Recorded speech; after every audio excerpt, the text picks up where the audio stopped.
सभी मित्रों का मेरा गुड मॉर्निंग है, नमस्कार है, राम राम है।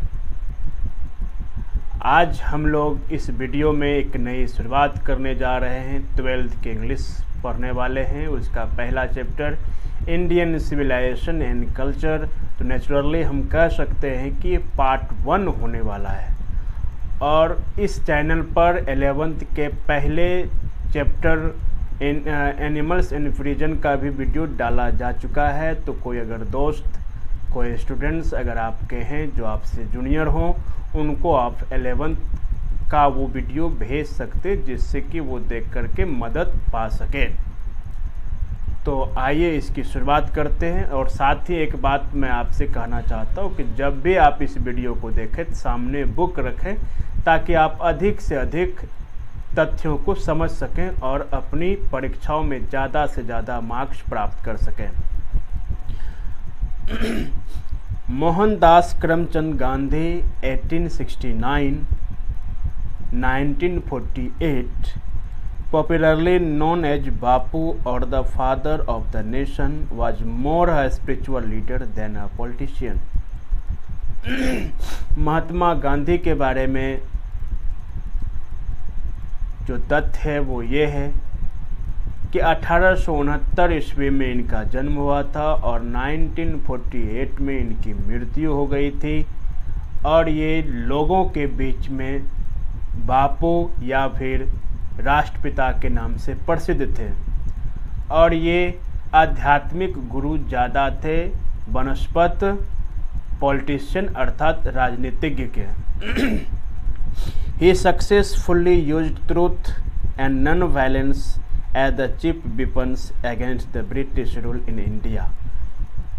महात्मा गांधी ने सत्य और अहिंसा का जो इनका सिद्धांत था, इसको मुख्य हथियार के तौर पर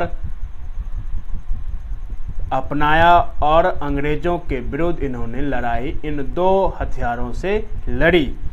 and helped India gain independence. और यही दो हथियार स्वतंत्रता प्राप्ति के लिए महात्मा गांधी की मदद किए। फ्रॉम 1915 टिल 1948, 1915 से 1948 ईस्वी तक ही कम्प्लीटली डोमिनेटेड इंडियन पॉलिटिक्स। कहने का अर्थ ये हो गया 1915 से लेकर के 1948 ईस्वी तक भारतीय पॉलिटिक्स में महात्मा गांधी का दबदबा रहा। He died at the hands of a fanatic on 30 जनवरी 1948। मतलब इनकी जो मृत्यु हुई थी वास्तव में मृत्यु नहीं बल्कि हत्या हुई थी, जो एक धर्मार्थ के हाथों से इनकी हत्या हुई थी 30 जनवरी 1948 ईस्वी को। धर्मांध मैंने कहा, जिसका कि इंग्लिश है यहाँ पर फैनेटिक। हिज ऑटोबायोग्राफी, उनकी जो आत्मकथा है, My Experiments with Truth and the numerous articles that he wrote for Young India.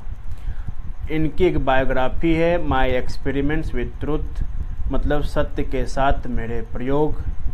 और कई सारे आर्टिकल्स हैं जो इन्होंने यंग इंडिया के लिए लिखे थे, इन्होंने लिखा था। And the speeches that he delivered on different occasions, और कई एक अवसरों पर इन्होंने भाषण भी डिलीवर किए थे। Reveal him not only as an original thinker but also as a great master of chaste idiomatic English. ये सिर्फ अपने आप को ओरिजिनल थिंकर के रूप में ही नहीं रिवील किए, प्रकट किए, बल्कि शुद्ध और कहावत वाली अंग्रेजी जो रखी जाती है उस तौर पर भी अपने आप को ये स्थापित किए। In the following extract Indian civilisation and culture, यह जो इस चैप्टर में हम पढ़ने वाले, यह जो मतलब हम लोग पढ़ने वाले हैं इंडियन सिविलाइजेशन एंड कल्चर, इसमें जो हम पढ़ेंगे महात्मा गांधी ने क्या बताया है भारतीय सभ्यता और संस्कृति के बारे में, इसके बारे में इस चैप्टर में हम लोग पढ़ेंगे। Gandhi ji talks about the sound foundation of Indian civilisation which has successfully withstood the passes of time. ये बोल रहे हैं कि भारतीय सभ्यता और संस्कृति की जो एकदम साउंड फाउंडेशन है, जो न हिलने वाली जो नींव है, वो सक्सेसफुली अपने आप को आगे लेकर के जा रही है। टाइम गुजर रहा है, फिर भी ये टस से मस अभी नहीं हुई है। The western civilisation which has the tendency to privilege materiality can not match the Indian civilisation that elevates the moral being.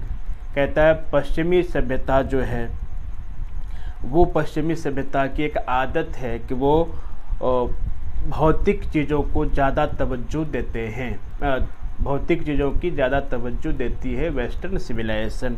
और यही वेस्टर्न सिविलाइजेशन इंडियन सिविलाइजेशन से कभी भी मैच नहीं हो सकती। इसके पीछे कारण ये है कि भारतीय सभ्यता जो है मोरल बीइंग को, अर्थात चरित्र को एलिवेट्स करने का काम करती है, ऊपर उठाने का काम करती है।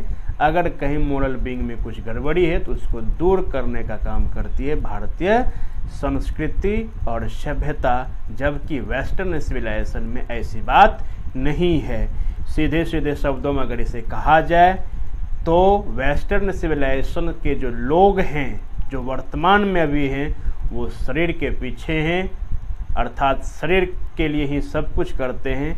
लेकिन भारतीय सभ्यता की बात अगर की जाए, ये शरीर में बसने वाली आत्मा की बात करती है। तो आज इस वीडियो में इतना ही। मुझे उम्मीद है कि आपको पसंद ये वीडियो ज़रूर आया होगा और आने वाले समय में इसका पार्ट 2 अपलोड किया जाएगा। आप सभी लोग इस पर लाइक करें, कमेंट्स करें, और जब आप कमेंट्स करेंगे तो मुझे पता लगेगा कि आपको ये चैप्टर समझ में आया या यह वीडियो समझ में आया। इसलिए आप लोग कमेंट्स अवश्य करें। आज के लिए बस इतना ही।